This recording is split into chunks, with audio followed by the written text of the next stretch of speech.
ratés de Sun City ou même de la conférence nationale souveraine, ça risque d'accoucher d'une souris, comme ce fut le cas des concertations nationales. Alors, quels sont ces ratés sur lesquels on doit marteler, on doit en tenir compte, bien entendu, pour arriver à un dialogue qui puisse satisfaire tout le monde, selon vous? Bon, je disais que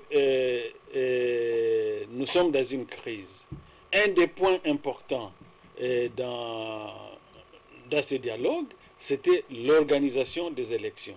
Comme vous le savez, depuis 2006, les élections n'ont pas été organisées comme il se devait, notamment les locales et puis les provinciales et les élections nationales. Donc le cycle électoral a été rompu. Et il n'y a pas eu des gens qui ont levé leur voix pour dire non, attention, il y a danger. Mais on a laissé faire et voilà aujourd'hui la conséquence de cette situation. Nous allons de crise en crise. En 2006, les élections de 2006 ou 2007, il y a eu des contestations. En 2011, c'était pareil. Et voilà maintenant, on ne sait pas où allons-nous pour ces élections de 2016. Surtout que même les élections provinciales, on vient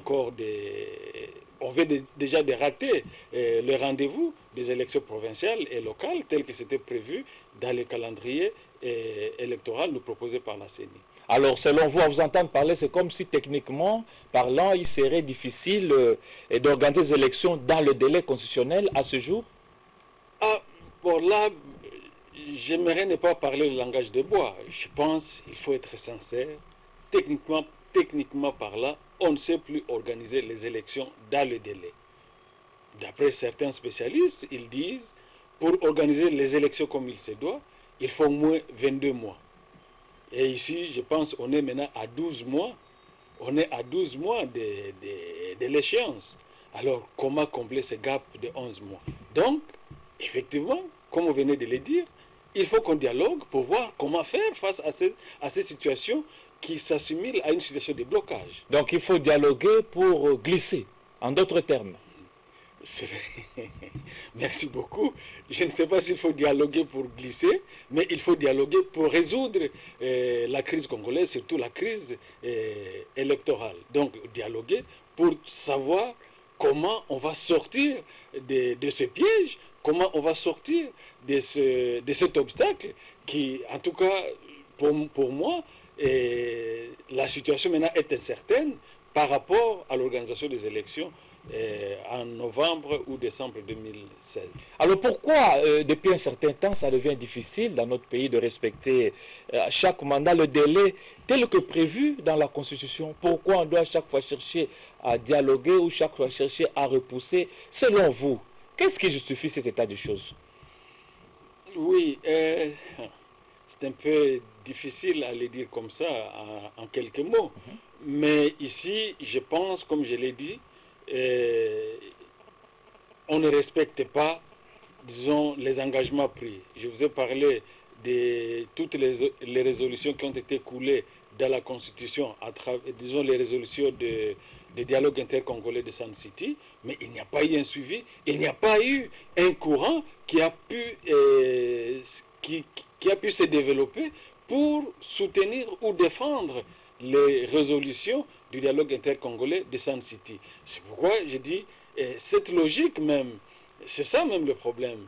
Et nous sommes entrés trop dans cette logique, encore qui nous avait coûté cher aussi pendant la conférence nationale souveraine, qui est celle de partage équitable et équilibré. Quand on partage équitablement et équilibré, une fois chacun est satisfait, et il oublie tout. Et le tout, alors que ce qui doit nous unir, ce qui doit motiver tout opérateur politique congolais, et même de la société civile, c'est comment améliorer le bien-être de notre population, comment, et donc le débat doit tourner autour de ça. Quel projet, quel programme avons-nous pour pouvoir effectivement résoudre la crise récurrente? Est-ce que selon vous, vous ne pensez pas que même l'actuel dialogue va déboucher sur justement ce que vous avez appelé de partage équitable et équilibré du pouvoir?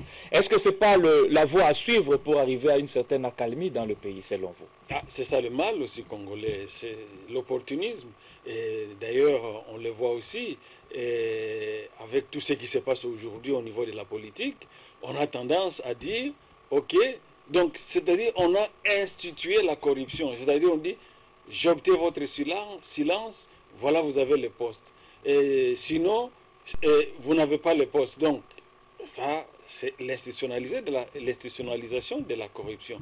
C'est pourquoi je dis, le partage équitable et équilibré, on va y arriver si et seulement si on va dans cette logique, c'est-à-dire, bon, on ne connaît pas que nous sommes dans une crise et que c'est une question seulement de partage. Donc la crise, comme je l'avais évoqué tantôt, c'est que l'ordre du jour du dialogue, on nous parle donc c'est-à-dire le contenu du dialogue, c'est-à-dire de quoi allons-nous parler,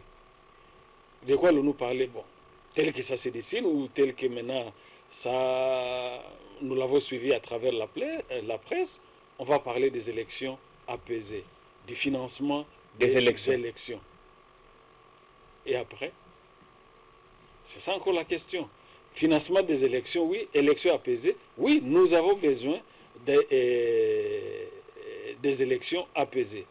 Mais il faut aussi maintenant savoir que on doit développer toutes les forces politiques conséquentes qui soutiennent ces résolutions du dialogue afin que cette fois-ci, qu'il n'y ait pas un dérapage, qu'il n'y ait pas quelqu'un qui veut se soustraire de toutes les résolutions qui ont été prises ou quelqu'un qui va chercher à accaparer toutes ces résolutions pour son propre intérêt égoïste, mais pas pour l'intérêt de la population ou du Congo en général. Voilà, c'est pourquoi pour les uns, pour légitimer, pour se mettre d'accord autour du dialogue, ils exigent une médiation ou une facilitation étrangère. Qu'est-ce que vous en pensez, vous, à votre niveau?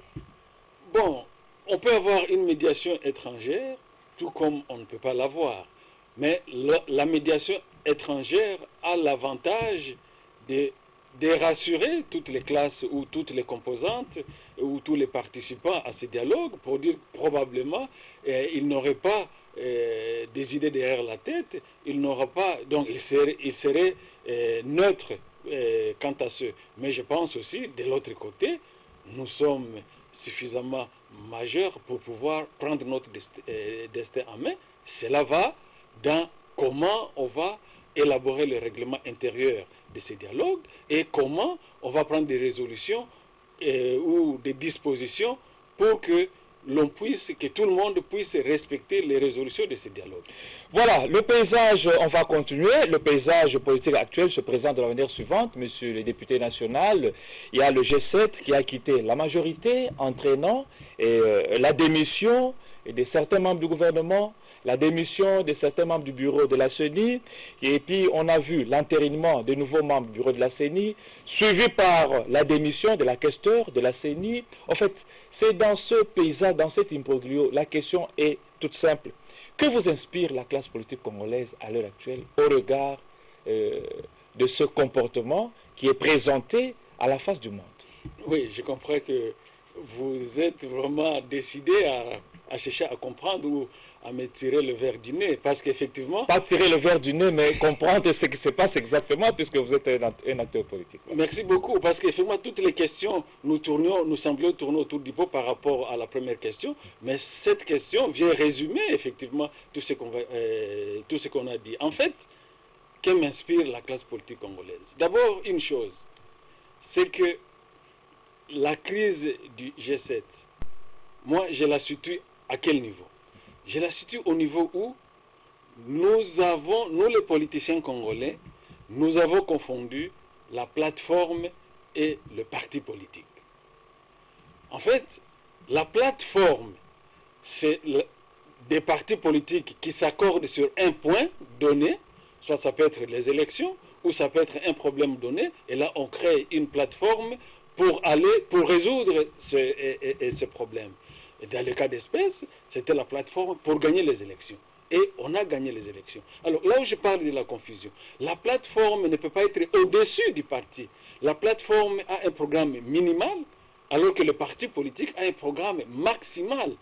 Donc, mais ici, on a confondu la plateforme au parti, c'est-à-dire, finalement, on s'est rendu compte que tous ces partis-là qui se sont fédérés, se sont retrouvés dans un autre nouveau parti politique que les gens n'ont pas compris, c'est-à-dire la MP. Comment le parti politique? Parce qu'on voit En principe, la plateforme ne peut pas avoir de secrétaire général. On a un secrétaire général au niveau de la MP. Mais c'est un nouveau parti politique. Alors, les gens qui s'y retrouvaient, le seul parti qui a pu comprendre cela, je peux le dire, pour ne pas faire sa publicité, c'est le PALU. Le PALU a dit non, nous sommes des alliés. Et effectivement, l'allié a un autre nouveau parti politique qui est la MP. Voilà, c'est cette confusion qui a fait que maintenant, les autres, ceux qui se trouvaient dans cette plateforme, ils se croyaient avoir leur parti avec une certaine indépendance d'esprit, mais alors qu'ils se retrouvaient dans... Mais est-ce que ce n'est pas une mode d'organisation pour coordonner, pour bien fédérer les actions à mener et arriver à l'objectif souhaité ou escompté? Non, le mode d'organisation, c'est quoi? Ce sont les textes que vous allez mettre en place. Bon, dans le cas d'espèce, il avait la charte. Il avait la charte de la MP. Donc, c'est le règlement intérieur. On s'unit pourquoi? Pour tel objectif. Une fois que vous vous unissez pour tel objectif, cela n'empêche que chacun puisse continuer son programme maximal. Là où il y a une plateforme, je vais vous donner, là où, comme vous dites, une façon de fédérer, je peux donner le cas des Nations Unies. Effectivement, ça c'est une plateforme de tous les États et on a un secrétaire général.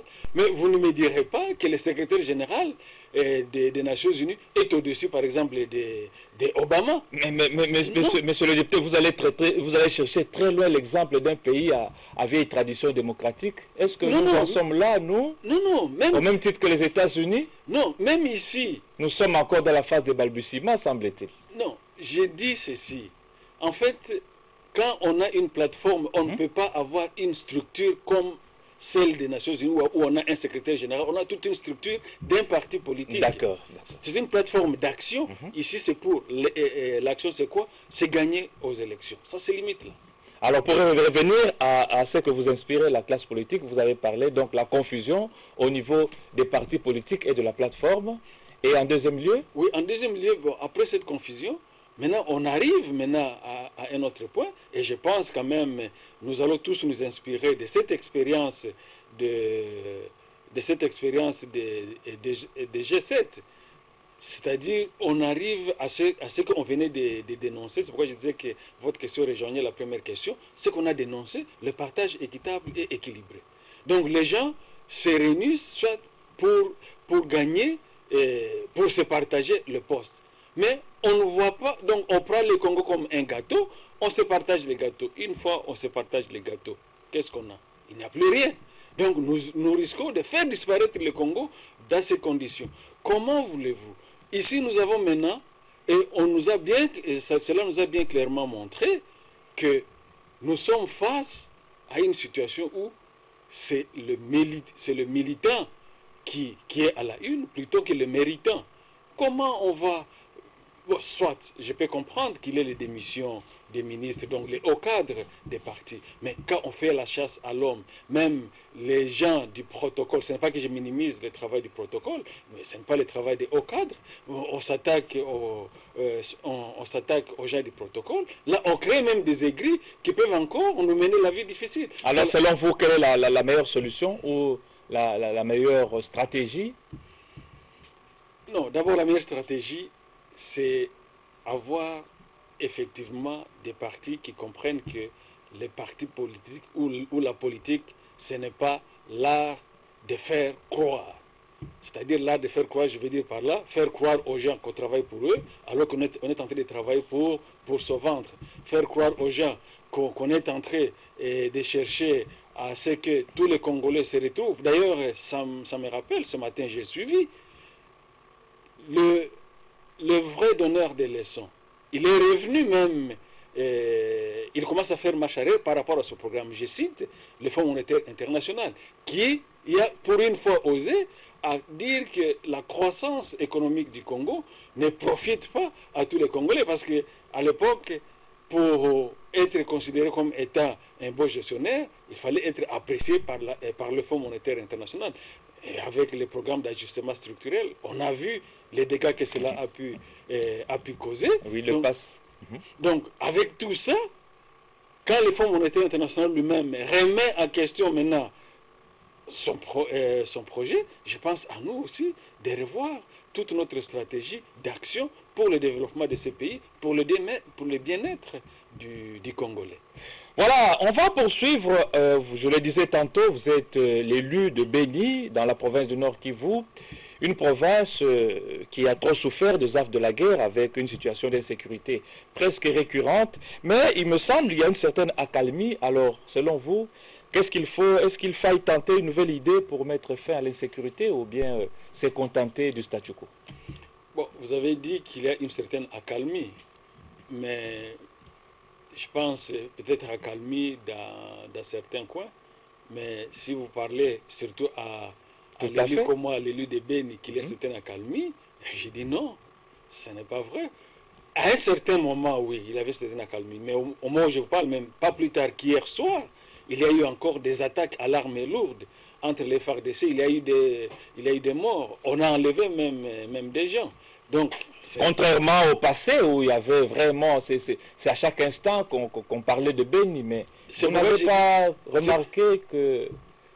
Oui, raison pour laquelle j'ai adhéré à votre terme, une certaine accalmie, une certaine, effectivement. Je voulais justement que vous adhériez à ce que j'ai dit. Voilà. Merci beaucoup. Non, en fait, là, j'arrivais... Si on peut parler de la ville de Béni, par exemple, pour le moment, on n'enregistre plus des tueries. Même aussi dans le territoire de Béni, on n'enregistre plus de tueries comme par le passé, c'est-à-dire les tueries à la machette, à la hache, à la pierre et toutes sortes de cruautés qu'on puisse imaginer. Mais ici, maintenant, ce sont les armes lourdes qui sont en train de parler et ça insécurise la population. Cela m'amène parce que vous avez parlé de qu'est-ce qu'il faut faire, à ce que nous avons toujours dit. On demande à ce que le gouvernement, de temps en temps, qu'il puisse aussi remettre à question certaines stratégies ou alors changer le fusil d'épaule. De différentes sources, on essaie d'informer le gouvernement qu'il y a des infiltrations qui viennent des pays voisins. Et donc, le fait seulement de s'attarder pour dire que non, ce sont des ADF, donc on considère comme si on a affaire à des vulgaires terroristes. Maintenant, aujourd'hui, ces vulgaires terroristes ont des armes lourdes, sont en train maintenant aujourd'hui de s'attaquer à notre armée. Je pense qu'il faut voir autrement, voir dans les pays limitrophes, qu'est-ce qui se passe. Est-ce que réellement il y a des infiltrations? En tout cas, vers Kamango, jusqu'à Boga, disons, dans la nouvelle province de l'Ituri, on parle des infiltrations, des forces armées qui viennent des pays voisins, même qui seraient en accointance. Il faut prendre ça très au sérieux. Il faut prendre cela très au sérieux, plutôt que de croire qu'on a affaire à des vulgaires terroristes ou un groupe d'État islamique. Je pense là, je crains de dire que ça serait une sorte de diversion plutôt que de s'attaquer au vrai problème. Voilà, plutôt s'attaquer au vrai problème. Un autre problème dans la province du Nord Kivu. Je rappelle qu'au niveau de l'Assemblée nationale, vous êtes membre de la commission environnement, donc dans la chambre basse du Parlement. Alors à ce titre, il se pose un problème au niveau de la province du Nord Kivu. Le pétrole découvert dans le parc de Virunga et bras de fer entre le gouvernement congolais et l'UNESCO. Alors, selon vous, doit-on exploiter le pétrole pour le développement de la contrée et de toute la République, ou doit-on garder le parc de Virunga tel quel, comme patrimoine international de l'UNESCO? Quel est le choix ou quelle est l'approche qui vous semble la meilleure? Bon, d'abord, quand vous parlez du développement du pays, je pense que vous vous souviendrez que ce n'est pas la première richesse naturelle qu'on découvre dans la province du Nord Kivu.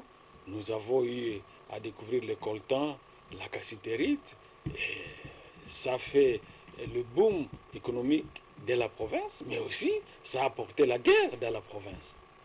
Alors, est-ce nécessairement le fait d'avoir le pétrole, ça va apporter le développement de la province?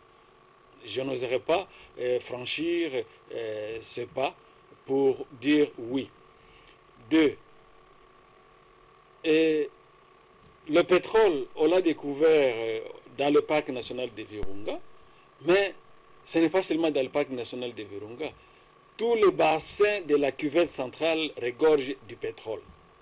Cela veut dire qu'on peut aussi avoir la possibilité d'aller exploiter ce pétrole ailleurs si on veut le développer. Non, la question c'est d'abord le pétrole au niveau du parc, puisque c'est le bras de fer, parc comme patrimoine mondial et parc comme lieu où, je ne sais pas moi, un endroit où il y a les minéraux pour le Congo. C'est cela la polémique. Oui, parc comme patrimoine mondial, oui. Mais parc aussi, il ne faut pas seulement voir le parc comme patrimoine mondial. Il faut voir le parc comme un outil ou un élément qui nous permet aussi à contribuer à la biodiversité ou à la nature. Alors, exploiter le pétrole, parce que je reviens à ça, vous dites exploiter le pétrole pour le développement. Savez-vous que les parcs en soi, c'est une grande richesse? Justement, vous avez été par le passé ministre provincial dans la province du Nord Kivu. Pouvez-vous nous dire à ce jour, puisque vous participiez aux réunions, qu'est-ce qu'a rapporté le parc de Virunga en termes de dividendes, en termes d'argent, ne fût-ce que pour la province ou pour le pays? Bon, je dirais que, on peut dire, pour répondre directement à votre question, ce sont des miettes, il n'y a presque rien. Donc dans le budget même de la province, au niveau du tourisme, non, au niveau donc le parc n'a rapporté rien. Mais pourquoi? Un, à cause de l'insécurité, mais aussi à cause de la politique. Donc la politique de notre pays ne voit pas le tourisme comme une source importante de richesse. Il y a le pays comme le Kenya, se développe grâce au tourisme. Non seulement le tourisme, la recherche, c'est un réservoir immense de biodiversité. Donc, le parc lui-même peut nous rapporter énormément de richesses. Malheureusement, à ce jour, il ne rapporte pas, et peut-être c'est le pétrole qui peut rapporter directement des capitaux frais pour le pays ou pour la province. Vous ne pensez pas? Monsieur Jacques, oui. Pourquoi ne pas faire un raisonnement inverse? C'est-à-dire? Si à ce jour, ça ne rapporte pas, et peut-être, comme vous le dites, peut-être maintenant avec le parc, ça va rapporter. Pourquoi aussi ne pas maintenant développer notre politique, organiser notre politique pour exploiter le tourisme et toutes ses potentialités touristiques pour que ça puisse rapporter? On peut poser la question aussi dans l'autre sens. Donc je pense... Donc là, on est en face du verre qui est à moitié plein et à moitié vide. Non, sur ce plateau. Non, le vrai problème est le suivant. D'ailleurs, il faut, quand on dit gouverner, se prévoir. Gouverner, se prévoir, c'est-à-dire même nos arrière-petits-enfants. Demain, ils vont nous interpeller. Un, le pétrole, c'est une ressource tarissable. Alors que le parc, on peut l'avoir toutes les éternités. Donc, dans 30, d'après certains spécialistes, dans 30, 40 ans, on n'aura plus rien. Et après, voilà pourquoi, moi personnellement, je plaide pour qu'effectivement on puisse développer une autre politique, notamment celle du tourisme, celle de l'exploitation. Même si en exploitant le pétrole, on peut avoir de nouvelles écoles, on peut avoir des hôpitaux, on peut asphalter les routes, on a des capitaux frais, le budget de la province est augmenté, voire celui du pays, donc il faut préserver le parc. Ce n'est pas une garantie ce que vous venez de dire. Nous avons l'expérience. À Mwanda, je ne sais pas combien. Est-ce que Mwanda, c'est la ville la plus développée de la province? Je me pose des questions. Quand on quitte même en dehors du pays, notamment vers le delta du Niger ou vers le Nigeria avec les Ogoni, tout ce qu'on a connu comme massacre et tout ce qu'on a comme résultat, c'est que les gens sont en train de vivre, la population. Peut-être on peut avoir des capitaux qui vont intéresser une certaine catégorie de personnes, mais il n'est pas dit nécessairement que ces capitaux qu'on peut extraire de cette exploitation va nécessairement profiter au pays.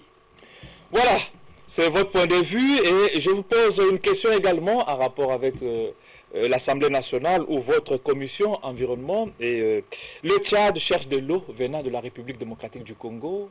Est-ce que vous y avez pensé? Quelles peuvent être les conditions à remplir avant d'accéder à cette demande humanitaire de la part du Tchad? Oui, merci. En fait, là, vous faites allusion à une rencontre que la commission environnement, les députés de la commission environnement ont eue avec les parlementaires de la CEMAC et le député tchadien était le chef de la délégation. Alors, par rapport à cette rencontre, on a eu 2 réunions et on a eu des échanges vraiment amicaux où, disons, amicaux, mais nous avons posé 2-3 petites questions à nos hôtes. Un, est-ce qu'ils peuvent nous dire les causes du dessèchement du lac Tchad? Parce qu'ils demandent à ce qu'on puisse transférer les eaux de la rivière Ubangi vers le lac Tchad. Deuxième question, est-ce qu'ils ont fait une étude environnementale et sociale par rapport à cette action de transfèrement de la rivière du lac Tchad?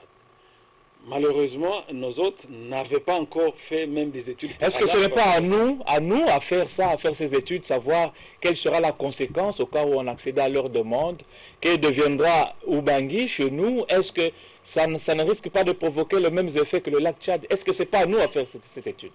Bon, nous, les études préliminaires que nous avons faites nous montrent que ça sera une mauvaise opération. Parce que vous savez que la rivière Ubangi contribue à plus de 15% aux eaux de notre fleuve, là où se trouve le barrage Inga. Donc si on fait cette opération, cela risque de nous créer des problèmes au niveau du barrage Inga, même au niveau de la navigabilité de notre fleuve. Voilà un peu les quelques éléments que nous avons opposés à cette délégation. Bon, ils sont rentrés pas bredouille, mais avec la promesse de quand même nous donner dans les tout prochains jours la réponse à nos préoccupations. Voilà.